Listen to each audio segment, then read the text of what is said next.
jueves. Víctor Ronquillo, buenas tardes. Hola, ¿qué tal? Buenas tardes. Pues me da mucho gusto saludarlos a todos ustedes y al público que nos escucha. Gracias. Guadalupe Correa, buenas tardes. Buenas tardes, Julio, igualmente, con mucho gusto de estar aquí con ustedes, contigo, con Víctor y con Ricardo. Muy buenas tardes. Gracias. Ricardo Ravelo, buenas tardes. Hola Julio, me da gusto saludarte, que estén bien, espero estén bien todos y saludo también a mi compañero Víctor y a mi colega Guadalupe Correa, al auditorio que nos sigue. Muy bien, muchas gracias. Víctor Ronquillo, pues vamos entrándole luego con los temas. ¿Con cuál quieres empezar, Víctor Ronquillo? Lo que tú digas, con eso arrancamos. Pues es que la verdad de las cosas hay tres temas y de alguna manera los tres tienen una misma vinculación. Mira, a mí me preocupa mucho, más allá de esta celebración, de esta realidad política, lo que mencionaba yo hace algunas semanas, de un intento que puede considerarse de desestabilizar en algún momento dado el proyecto político de López Obrador. Creo que lo que está ocurriendo en Michoacán, en esta región en donde se han sufrido diferentes versiones de la guerra instrumentada por el proyecto económico y político de de cómo llamarlo, de la nueva conquista del continente por parte de Estados Unidos, es enormemente preocupante. Pero habría que ver en qué contexto se da y cuál es el momento político en que se maneja esto a nivel mediático. Bueno, el contexto tiene que ver con la evidente sucesión del gobernador. Se va el actual gobernador de Michoacán, deja una estela de corrupción y deja también muchos señalamientos acerca de su vinculación con grupos y organizaciones criminales. Este gobernador ha sido una de las voces que han insistido en que el asunto clave tiene que ver, el asunto clave de su derrota electoral tiene que ver con la alianza que Morena concretamente estableció con el crimen organizado. Lo cierto es que no ha presentado pruebas de ello. Por otra parte, no olvidemos el intento o la intentona de llevar a la Organización de Estados Americanos por parte de la oposición este mismo argumento, ¿no? Entonces sí encontramos elementos que no solamente tienen que ver lamentablemente con lo que documentó en un excelente reportaje, por cierto, el compañero Payet de Radio Fórmula y de Imagen, en las mismas trincheras de de la guerra, hay que decirlo de ese modo. Bueno, no solamente son esos tronidos de la guerra, sino hay un escenario político que nos debe hacer pensar, y a mí me parece que ese escenario político está marcado por lo que yo sí considero, pues, visibles intentos de desestabilizar a un gobierno y generar, obviamente, la deslegitimación. ¿Hasta dónde puede llegar esta oposición más allá del discurso? Creo que lo que estamos viendo en Michoacán tiene que ver con estos hechos y, obviamente, está relacionado también pues con el siguiente tema, que es el de San Luis Potosí, y también está relacionado lamentablemente con la terrible realidad de los campos de exterminio en Tamaulipas. Son temas de veras de un México real, terrible, oscuro, y de un México que, bueno, yo reconozco y me siento feliz por la festividad y al ratito voy a comer un sabroso pozole que va a preparar mi esposa, pero la verdad de las cosas, mi querido Julio, es que son tiempos convulsos, tiempos preocupantes y en donde lamentablemente las fuerzas oscuras que intervienen en el escenario de la política se están expresando cada vez con más fuerza. Espero no haber sido impactante con este último comentario, pero es cuestión de revisar la bitácora de los crímenes y de la realidad política de cada día para mirar este panorama sombrío, Julio. Gracias, Víctor Ronquillo. Guadalupe Correa Cabrera, lo que plantea Víctor Ronquillo es una parte de una moneda con dos caras que está circulando en estos momentos en términos, obviamente, de hipótesis, de señalamiento. Por un lado, quienes dicen que el gobierno del presidente López Obrador tiene una abiertísima, una alianza absoluta con grupos del crimen organizado que le han facilitado el camino hacia ganar gubernaturas y que está una alianza completa ahí que podría quedar casi exhibida o mostrada con la incorporación del gobernador de Sinaloa, Quirino Ordaz, a la Embajada de México en España, si se cumplen todos los requisitos protocolarios. Pero otros dicen que no. Digo, por ejemplo, Víctor dice, pudiera haber intentos de desestabilizar lo que es la llamada Cuarta Transformación con la utilización de esos grupos criminales. ¿Qué opinas sobre esas dos versiones, Guadalupe? Mira, es una pregunta muy importante que tendríamos que responder, pero la respuesta va a ser meramente a modo de hipótesis, porque es difícil poder comprobar ciertos fenómenos. Estoy pensando un poco en lo que dijo Víctor con respecto al tema de Tamaulipas, no solamente a la cuestión de los campos de exterminio y a la utilización de este discurso por parte de organizaciones internacionales, sino también a lo que sucedió en la ciudad de Reynosa, a lo que sucedió en Camargo, a lo que está sucediendo en el norte de San Luis Potosí y a lo que está sucediendo en varias partes del país, en especial los últimos enfrentamientos en el estado de Michoacán, en la región de Tepalcatepec. Esto es una cuestión.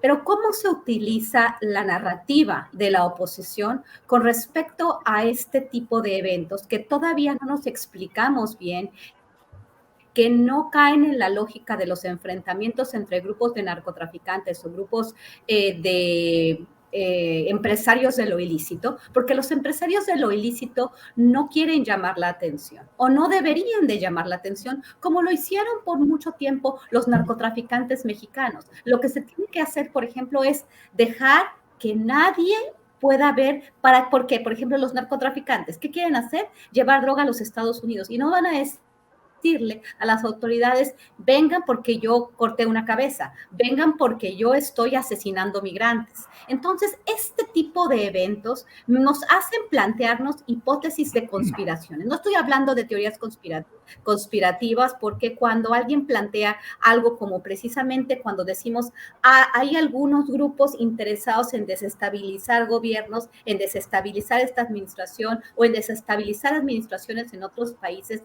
inmediatamente llega esta acusación de una teoría conspirativa. Pero existen teorías conspirativas y existen conspiraciones. Y la lógica no nos hace explicarnos lo que está sucediendo en el norte de San Luis Potosí, lo que está sucediendo en Tepalcatepec, con el silencio total de un gobernador y de su fiscal.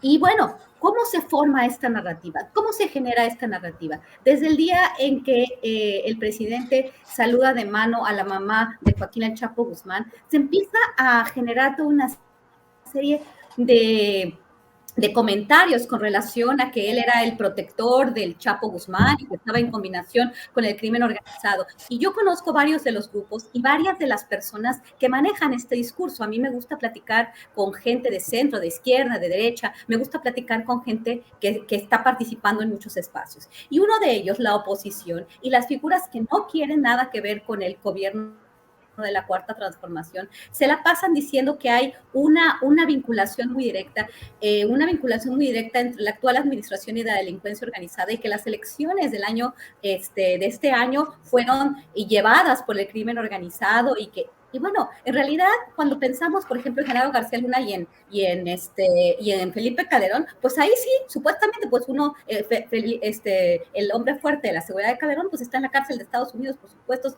vínculos directos y aceptar dinero por parte del cartel de Sinaloa. En este sentido, no tenemos evidencia tampoco de lo que están diciendo estos grupos, que además estuvieron avalando estrategias en una administración que estuvo y ahorita se está tratando de probar con miles y miles de pruebas, según esto, de acuerdo a la Fiscalía en los Estados Unidos, de acuerdo al Departamento de Justicia, a los jueces y a todo lo que va a pasar en el juicio, si es que hay, de Genaro García Luna, de vinculaciones directas. Y si se declara culpable, pues ya sabemos que sí, ¿no? En este sentido, creo que hay que ser muy cuidadosos, hay que entender que las cosas que están sucediendo no son normales. Lo de Quirino Ordaz es una cuestión política política, el presidente a mí no me parece de ningún tipo, porque es casi como el PRI volviéndose a convertir, ¿no?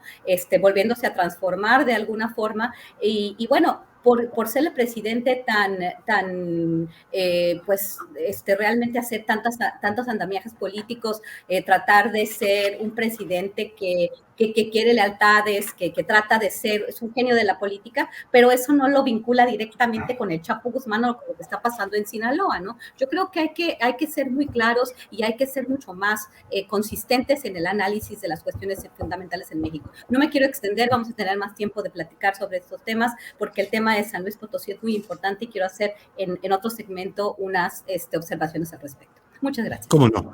Gracias, Guadalupe Correa Cabrera. Ricardo Ravelo, ¿qué opinas sobre estas pues dos versiones contradictorias, pero que al mismo tiempo están circulando en el país? Quienes consideran que el gobierno del presidente López Obrador tiene una alianza con ciertos grupos del crimen organizado y eso le han facilitado elecciones, y otra visión que señala pues que ese crimen organizado puede estar sirviendo como instrumento para desestabilizar a esta llamada cuarta transformación. Ricardo Ravelo, ¿qué opinas? Mira, Julio,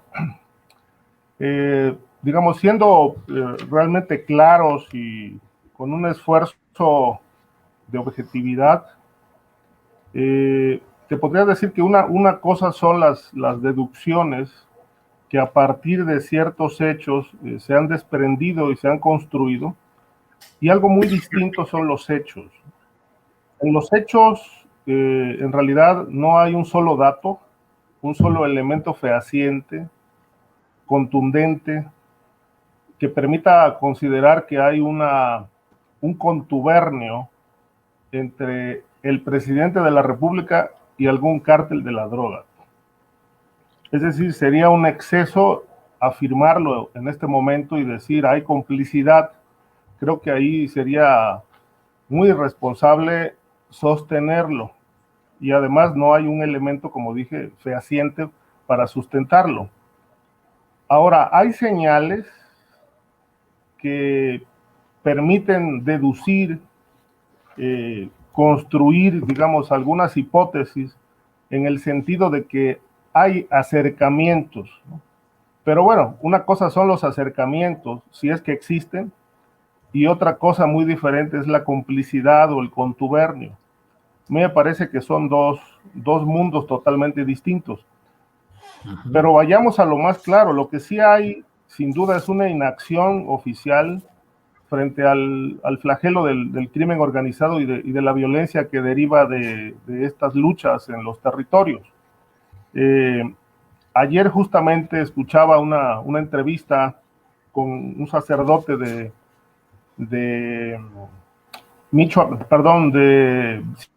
Michoacán, que hablaba, el padre Gregorio, hablaba de una manera muy contundente sobre la situación que estaba pasando ahí, ahora con la irrupción del cártel de Jalisco en Tepalcatepec.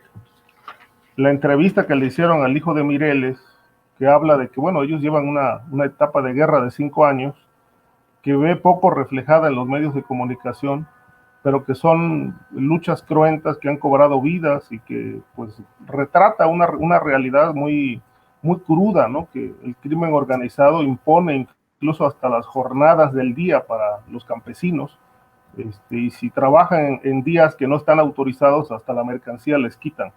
En fin, un escenario verdaderamente de descomposición total. Y entonces le hace un llamado al presidente en el que le plantea, entre otras cosas, que haga realidad la cuarta transformación, por lo menos en Michoacán, que la cuarta transformación es puro discurso, porque en realidad ellos están totalmente copados por el crimen organizado, y plantea la urgencia de que se haga una mesa de diálogo entre actores del gobierno con grupos del crimen organizado, algo parecido a lo que pasó con las FARC en Colombia, para llegar a acuerdos, llegar a negociaciones, pero que se aterrice en los hechos una cuarta transformación en Michoacán enfocada en el tema de la criminalidad para devolverle la paz a ese estado. Entonces, digamos, con este tipo de planteamientos, lo que nos está diciendo este sacerdote y no solo a él, sino a otros actores, es que hay una total omisión del gobierno ante este problema.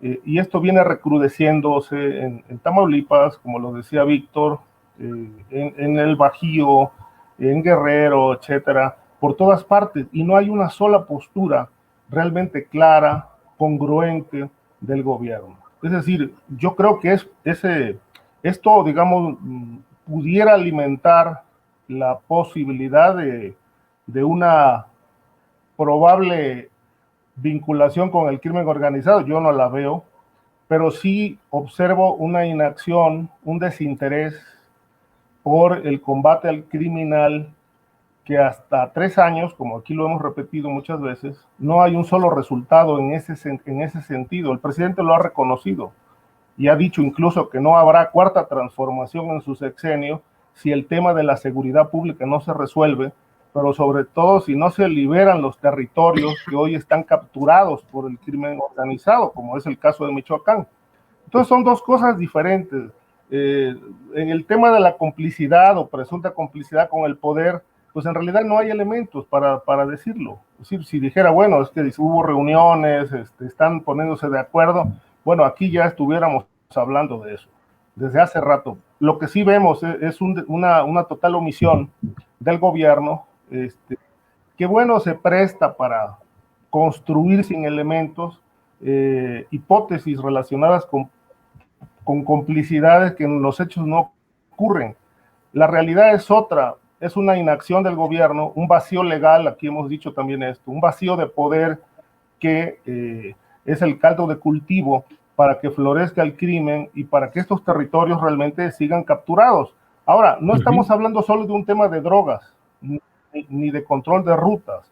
Son estados, por ejemplo, Michoacán, el caso de San Luis Potosí, como ahorita lo mencionaba Guadalupe, son estados que tienen una riqueza natural y me parece que hay una disputa ahí por el control también de estos recursos importantes, pero lo que llama la atención, insisto, hay mucha presencia militar de Guardia Nacional, pero no tienen órdenes de actuar contra nadie. Esto es muy sospechoso.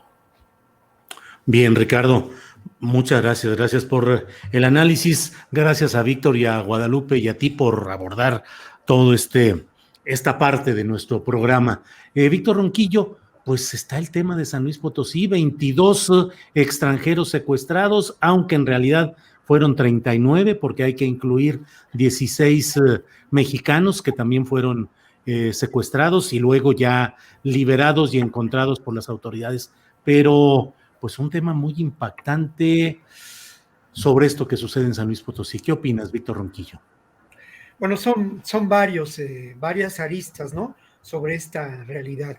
Lo primero que diría es que sin duda es muy preocupante lo que podemos considerar, y aquí lo hemos hecho desde semanas, ¿no? Es decir, esta reflexión en torno a la presencia de grupos que pueden considerarse por su capacidad de fuego, por su organización, por sus nexos incluso con el poder político y con el poder policial, si podemos considerarlo así, pues grupos que podemos considerar paramilitares, ¿no? Esta también es un planteamiento que a lo largo de las semanas aquí hemos hecho, ¿no?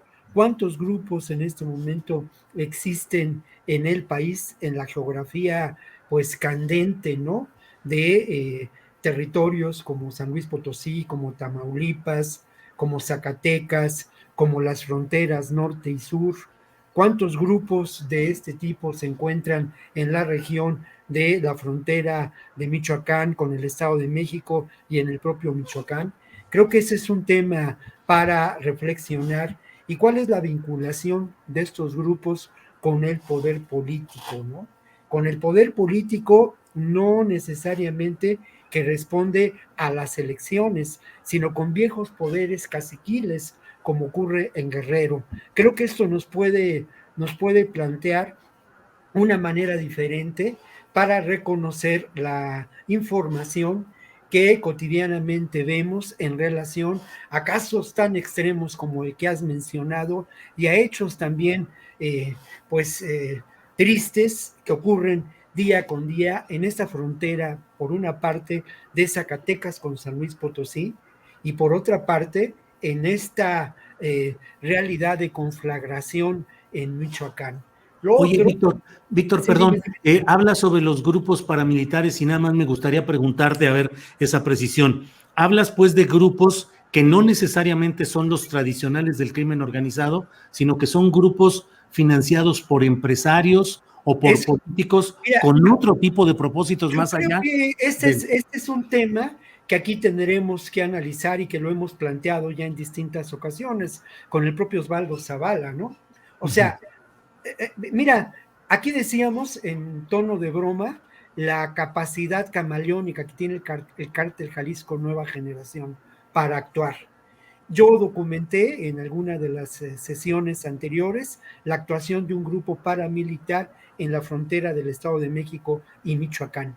¿A qué intereses corresponden estos grupos? No olvidemos, insisto mucho en relación a lo que está ocurriendo en Michoacán, no olvidemos el escenario político, ¿no? No olvidemos el momento político y no olvidemos que uno de los recursos claros de la oposición en el próximo futuro político será el de buscar la deslegitimación del proyecto actual de gobierno de la Cuarta Transformación.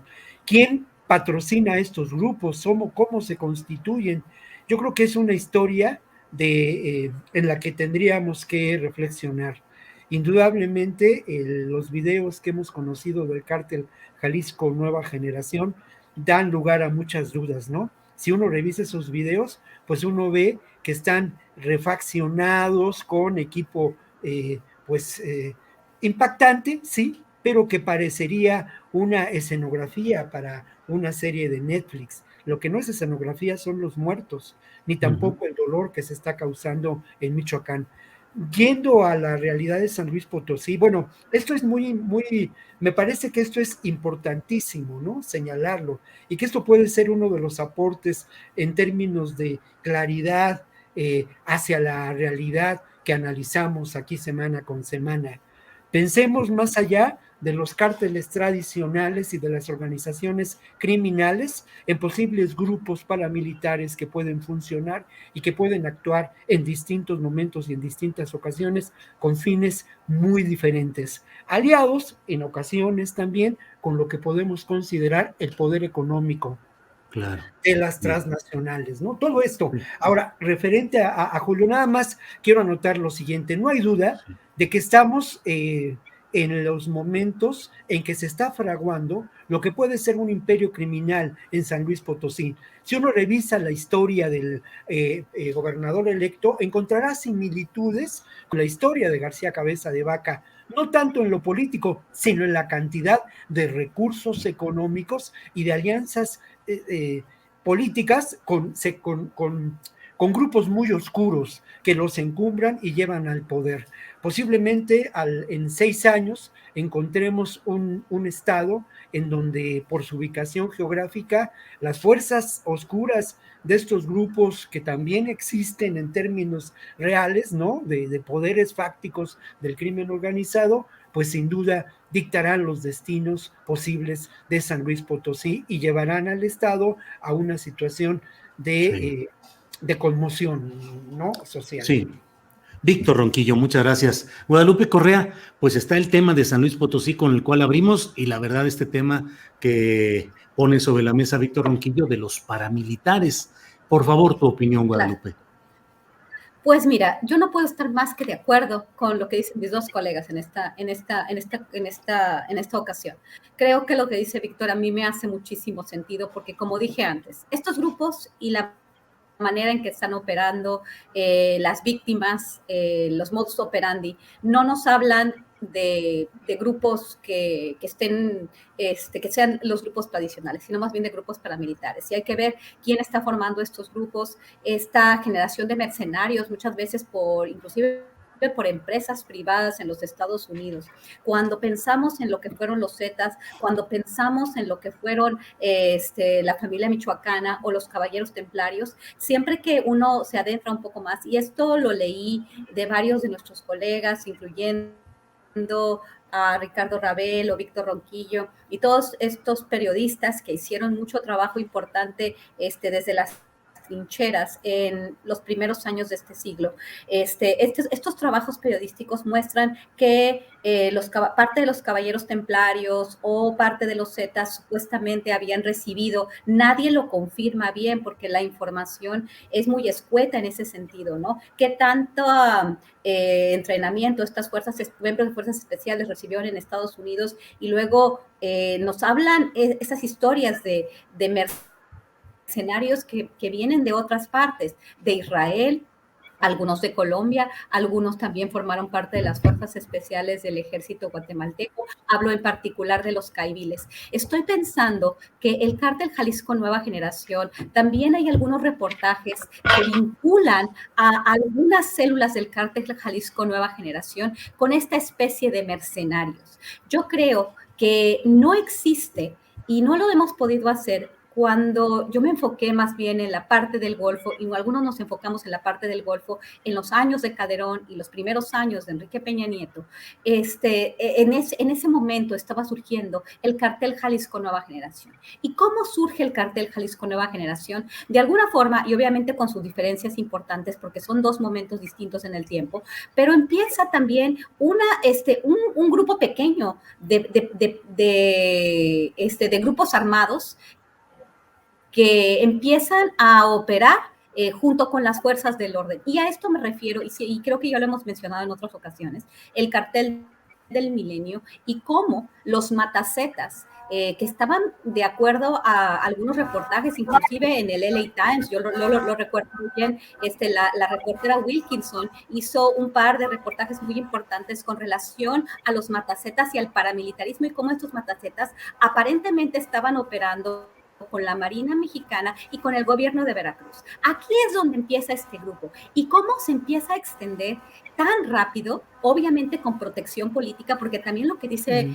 Víctor Ronquillo es muy importante, ¿no? Estas historias truncas muchas veces donde decimos está desestabilizando, pero no nos damos cuenta que la forma de desestabilizar también corresponde o tiene un componente muy importante de protección política dentro de México, de poder político, de gobernadores, de figuras que quieren acceder a lugares más importantes. Por ejemplo, Francisco Javier García Cabeza de Vaca tenía muy buena relación con las autoridades estadounidenses a todos niveles y también con las compañías petroleras. A mí me tocó personalmente ver cómo él protegía a las compañías, les daba en toda la región de San Fernando, les daba una protección especial para que pudieran trabajar con seguridad cuando las células criminales estaban matando a las personas en Tamaulipas, a los tamaulipecos, ¿no? Es muy complicado, pero lo que está pasando en San Luis Potosí y esta extensión, esta participación,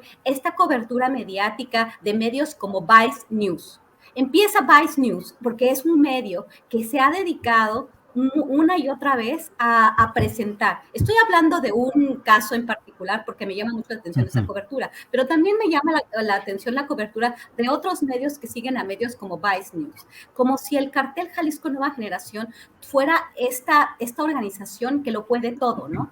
Y sabemos que no es necesariamente que lo pueda todo, pero sí provoca, sí hay secuestros reales, sí hay asesinatos. ¿Qué le queda al gobierno de México?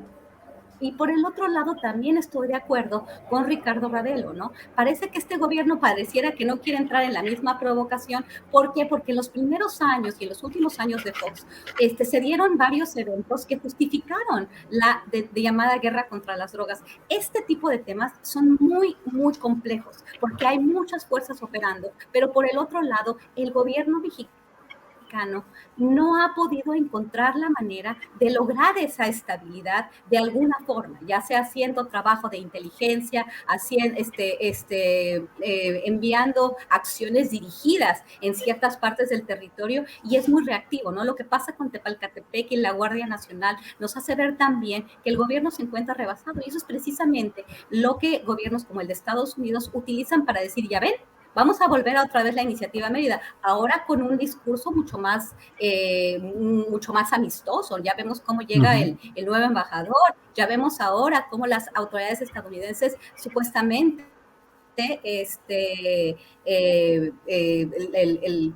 la persona que está en la Casa Blanca viendo las relaciones con Latinoamérica y con México, pues salió en la revista Proceso como ya hay un discurso distinto desde la Casa Blanca con respecto a México, ¿no? Pero siempre con esta visión como continuar una iniciativa Mérida, no llamando la iniciativa Mérida, pero continuando con esta intervención tan importante, porque México no se puede hacer cargo de su seguridad por él mismo, ¿no? Es un tema complejo que debemos de seguir comentando. Muchas gracias.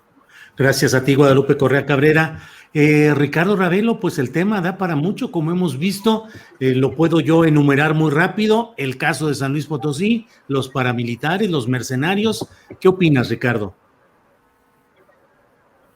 Mira, es un cóctel muy explosivo que plantea el escenario actual, Julio, pero yo parto de una base, es decir, dice una frase por ahí que siempre es peor, resulta peor no hacer nada que intentar algo en el tema de la criminalidad. Ahorita que Guadalupe mencionaba este nuevo planteamiento de la Casa Blanca, ahora con el tema de la seguridad y la migración, que no tiene nada que ver con lo que planteó la iniciativa Mérida, que fue la que dio origen a la guerra criminal en el sexenio de Calderón y de Peña Nieto, que no sirvieron para nada. Bueno, ahora viene un nuevo planteamiento en el que queda descartada el uso de la fuerza por parte del Estado. Sin embargo, me parece que quedan muchos huecos aquí. Es decir, está bien el planteamiento de buscar otras alternativas para enfrentar la criminalidad sin el uso de la fuerza. Más inteligencia, control estratégico en puertos, aduanas y en todas las rutas que utiliza el crimen para traficar sus sustancias. Pero la gran pregunta es, ¿qué va a ocurrir con los territorios que están capturados actualmente por el crimen organizado y que no son pocos?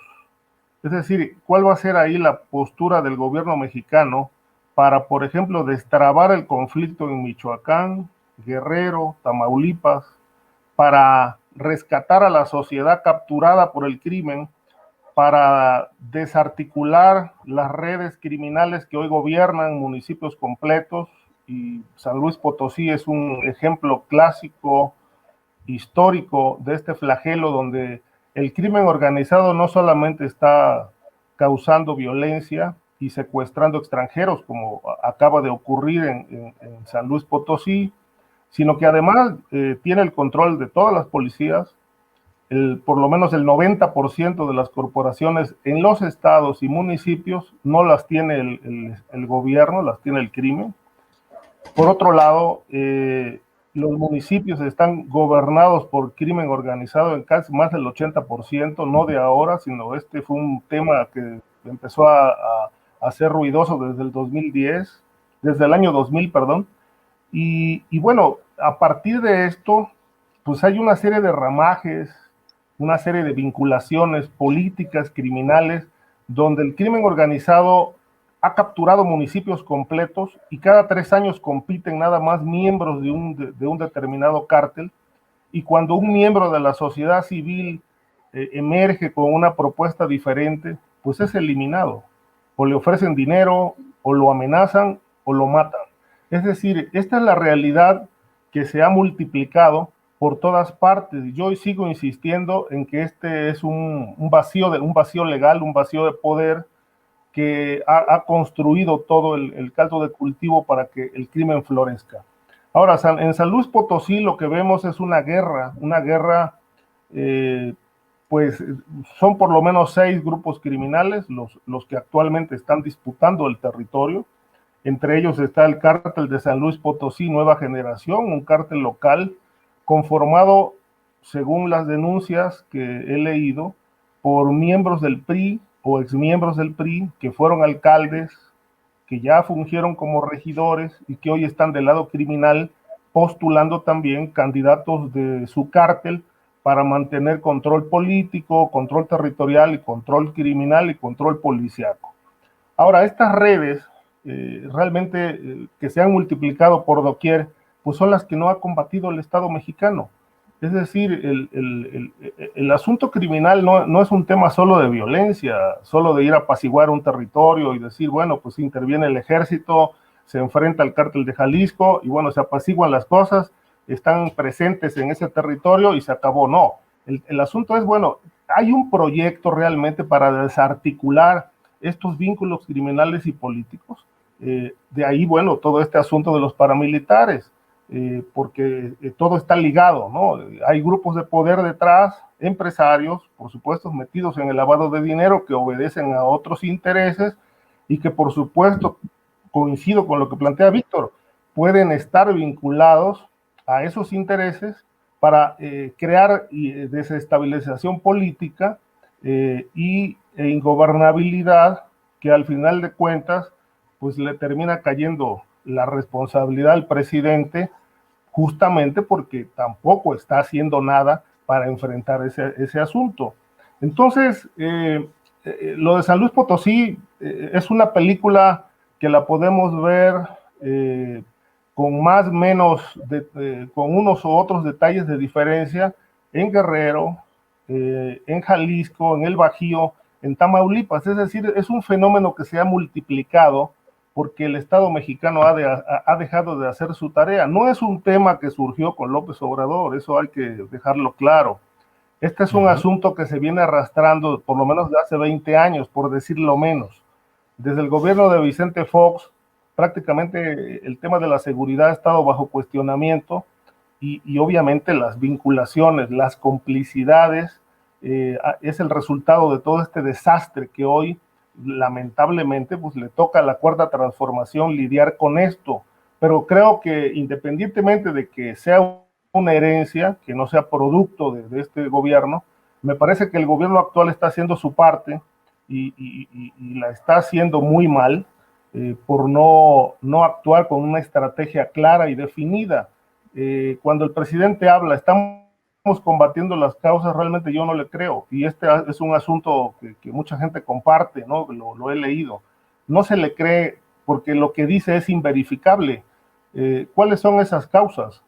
Y por otro lado, a 3 años de distancia, si se estuvieran atendiendo las causas, creo que por lo menos algún resultado ya fuera visible y no estamos observando ningún resultado claro frente a este problema que lamentablemente se sigue multiplicando por todas partes.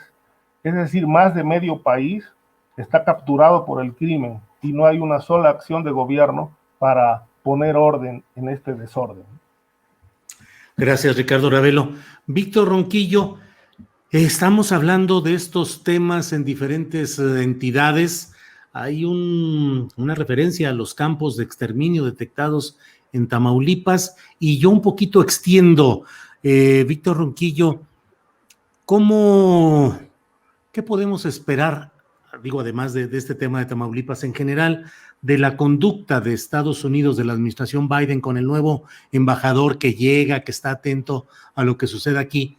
¿Qué sucede en esa franja fronteriza de Tamaulipas particularmente, donde del otro lado de Estados Unidos pues hay la preocupación de que se expanden estos grupos, que intervienen, la seguridad nacional, en fin?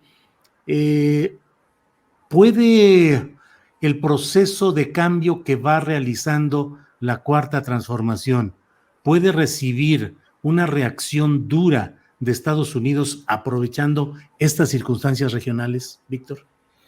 Es un gran tema y es un tema interesante de reflexión, y si lo vinculamos con lo que hemos formulado anteriormente, pues nos da mucho que pensar.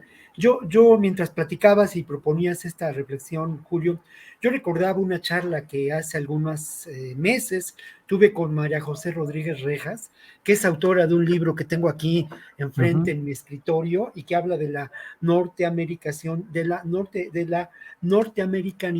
la seguridad en América Latina. Un libro absolutamente recomendable porque María José, además ella es profesora e investigadora de la Universidad Autónoma de la Ciudad de México, documenta muy bien, ¿no?, este proceso, y lo documenta con números, con estadísticas, con datos muy fuertes, ¿no? Cómo el asunto de la securitización ha sido una estrategia por parte del gobierno de Estados Unidos para generar control territorial y con ese control territorial aprovechamiento de los recursos, amplios recursos económicos de naturales de nuestro territorio, ¿no? Yo lo primero que diría, y esto es recordando aquella charla con Marijose, pues es que de alguna manera las víctimas de una verdadera guerra que se libra en nuestro continente y que tiene también repercusiones en otras realidades de este convulso mundo y que son parte de la geopolítica,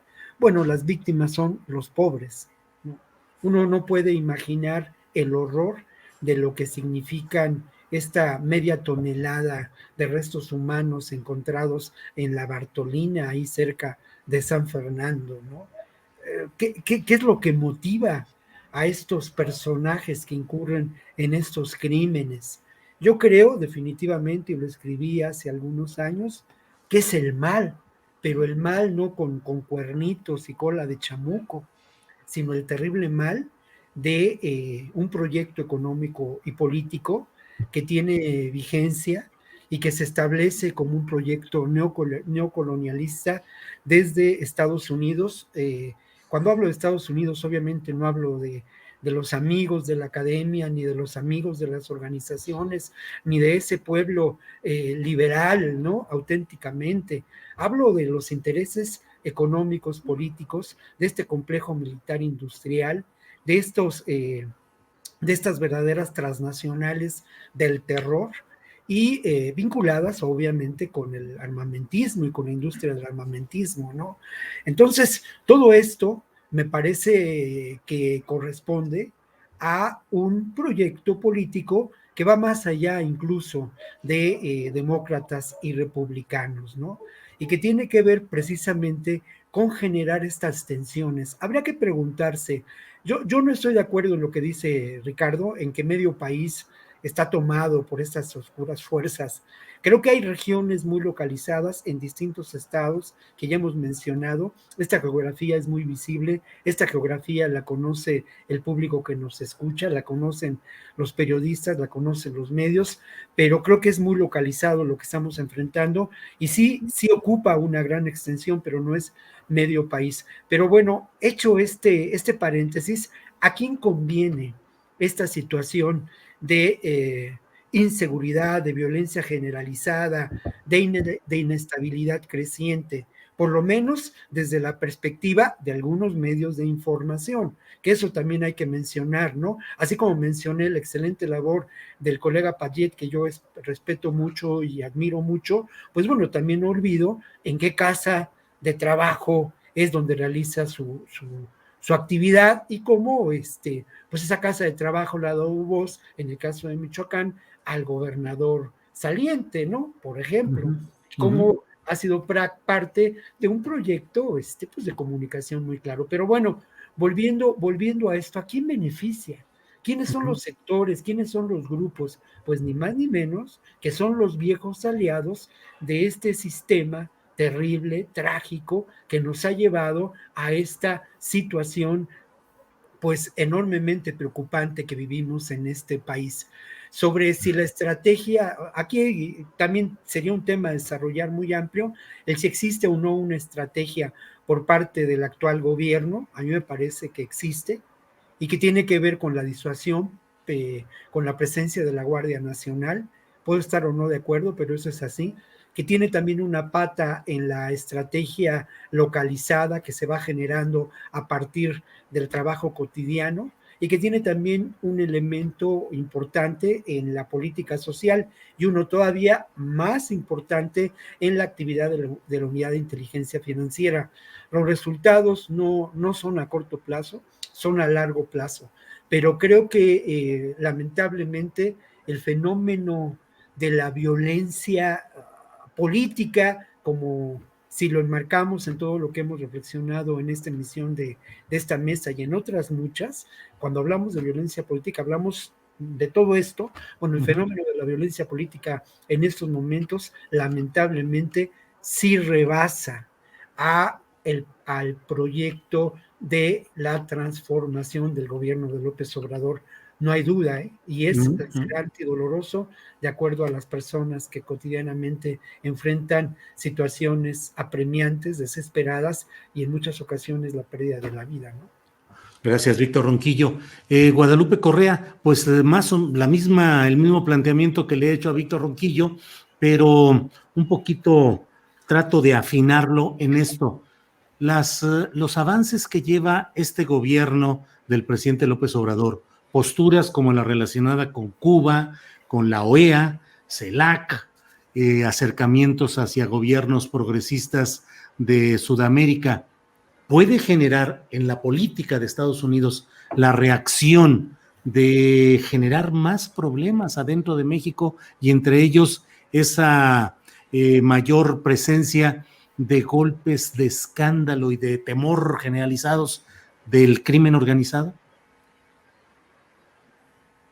Tu micrófono, Guadalupe. Sí, mira, a Julio, me parece una pregunta muy interesante. ¿Por qué?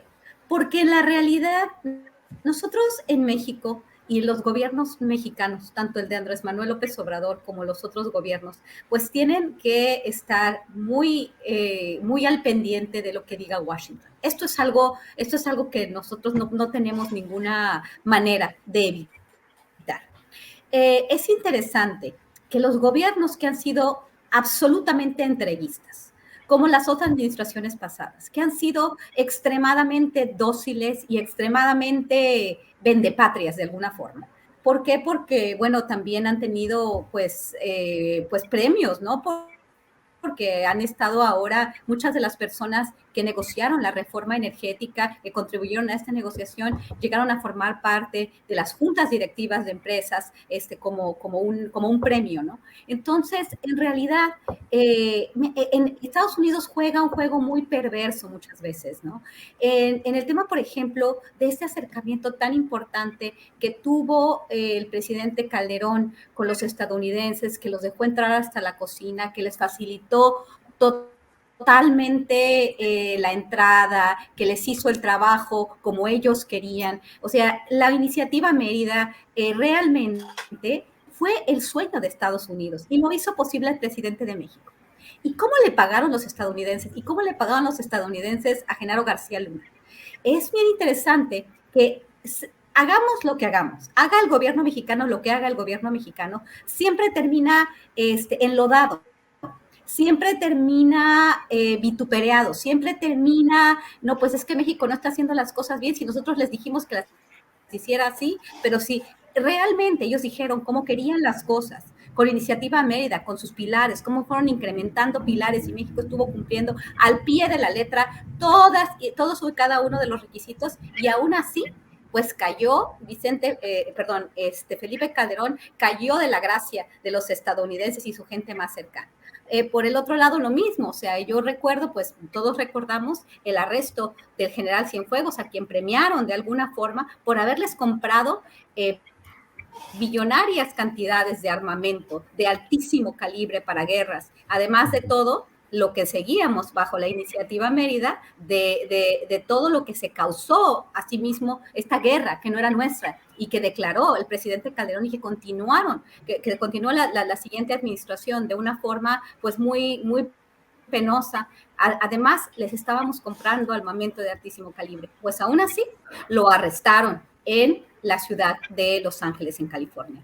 Este nuevo acercamiento con los estadounidenses me parece interesante, porque por un lado coquetea, porque por un lado el presidente les dice, y es interesante porque el presidente mexicano podrá tener le podrán ver sus críticos muchos problemas, pero es un animal político extraordinario.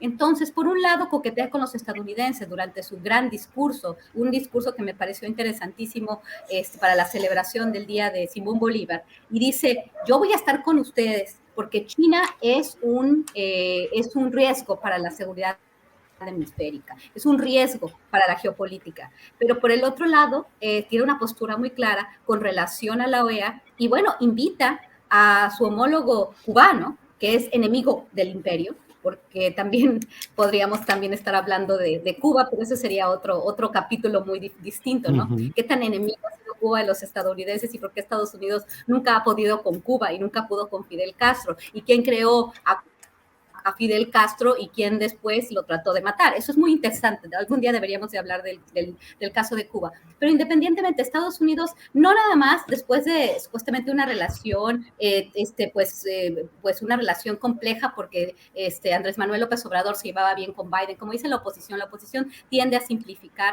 de una forma muy pueril realmente las relaciones México-Estados Unidos. Así lo estoy viendo yo. Pero decir, no lo felicitó a Biden cuando ganó, esto está muy mal, Biden les va a guardar rencor. Pues no le ha guardado rencor. Vemos otra vez la postura de la Casa Blanca, vemos el discurso y la necesidad que tiene Estados Unidos de que México les haga trabajo sucio en la frontera sur, que parece que eso es lo que está sucediendo. Entonces, creo que aquí son fuerzas y el presidente las está sorteando de una forma en la cual Estados Unidos, lo que hagamos, lo hacemos bien o lo hagamos mal, Estados Unidos juega con las fuerzas de un lado y del otro. Así ha sido en México, así ha sido en todo el hemisferio. Por un lado, establece consensos y por otro lado te pega. Organizaciones, hay que también algún día tenemos que hablar un poquito más del papel de las organizaciones de la sociedad civil internacionales que hacen un trabajo loable en derechos humanos, en ambientalismo, en movimientos LGBTQ, y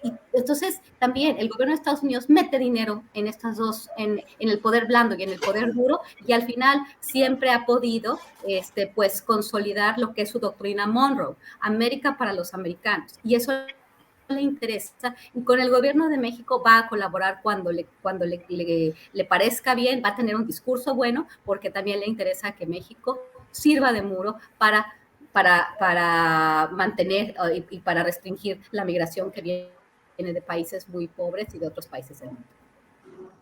Gracias, Guadalupe. Ricardo Ravelo, sobre este mismo tema, ¿qué tanto el avance del proyecto del presidente López Obrador, y menciono pues cosas concretas como en política exterior, lo que es la referencia ahora a Cuba, ir contra la OEA, en fin, qué tanto puede ir generando acciones de segmentos del gobierno de Estados Unidos o de poderes de Estados Unidos que incrementen la violencia en México para tener mayores mecanismos de presión contra el gobierno mexicano?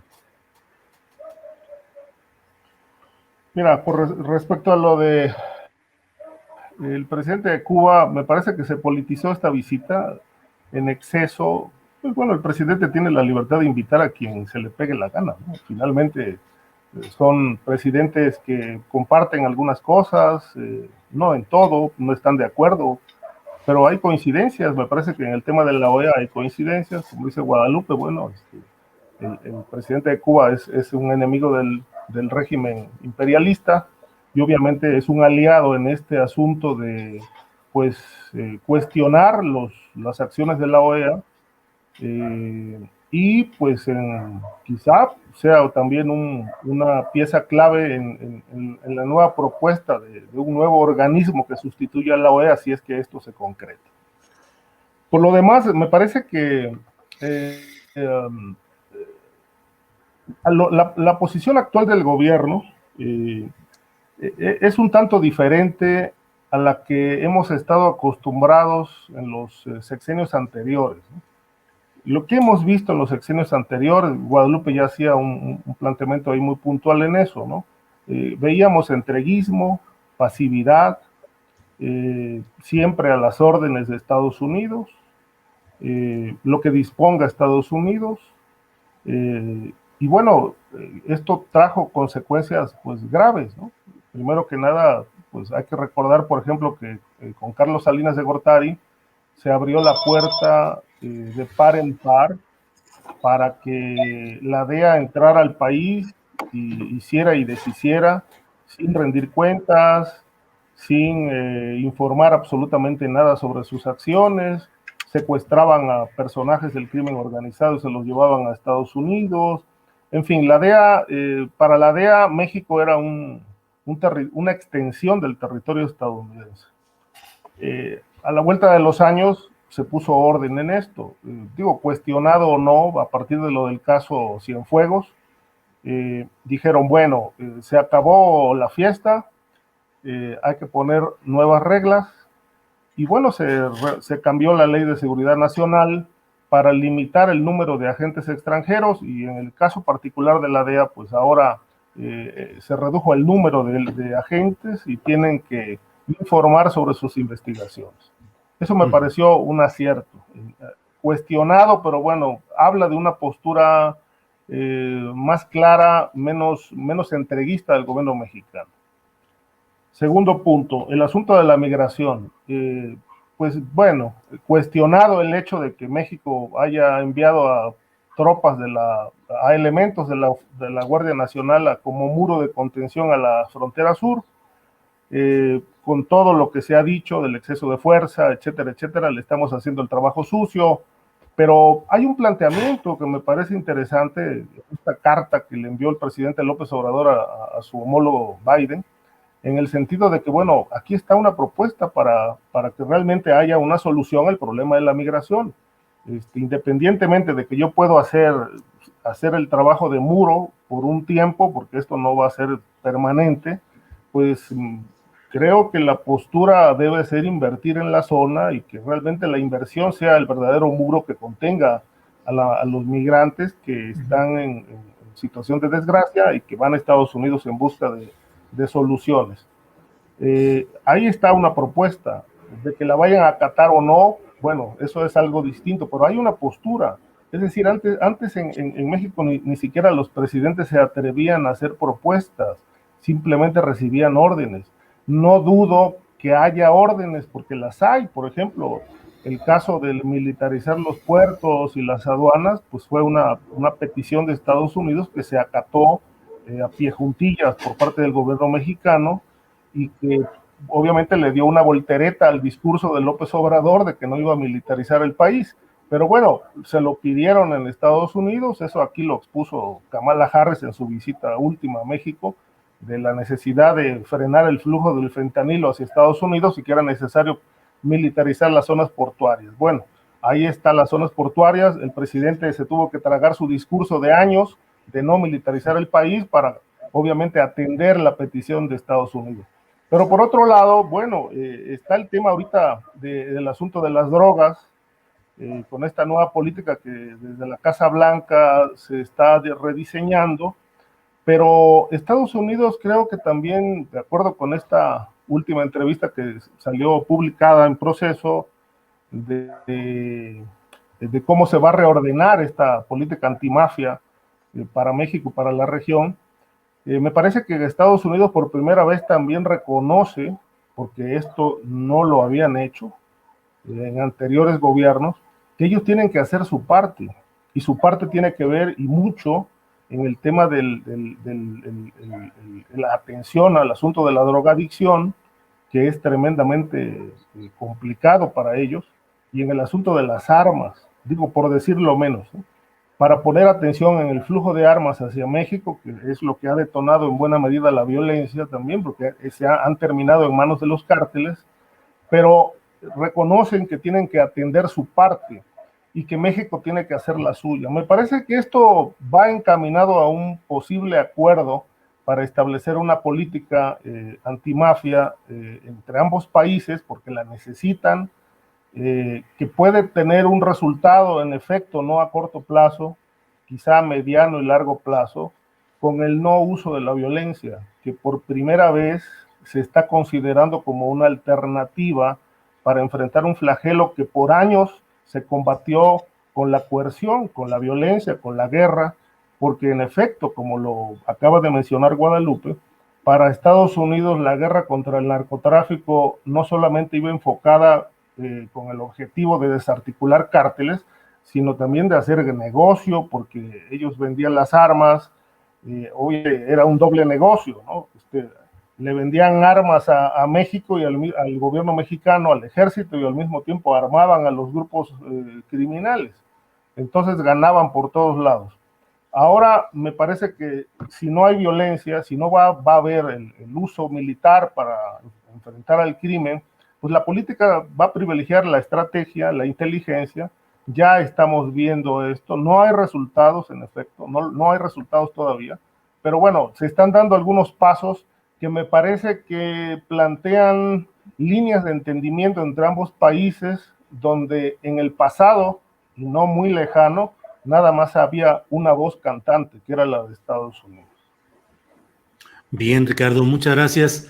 Bueno, pues son las 3 de la tarde con 2 minutos, se nos fue el tiempo como agua para variar, así es que bueno, pues quedamos emplazados para el próximo jueves para seguir analizando muchos de estos temas que como siempre van cargados con muchos detalles y muchos puntos de análisis, así es que pues por esta ocasión, por desgracia, se nos acaba el tiempo. Invito a quienes nos escuchan para que nos acompañen.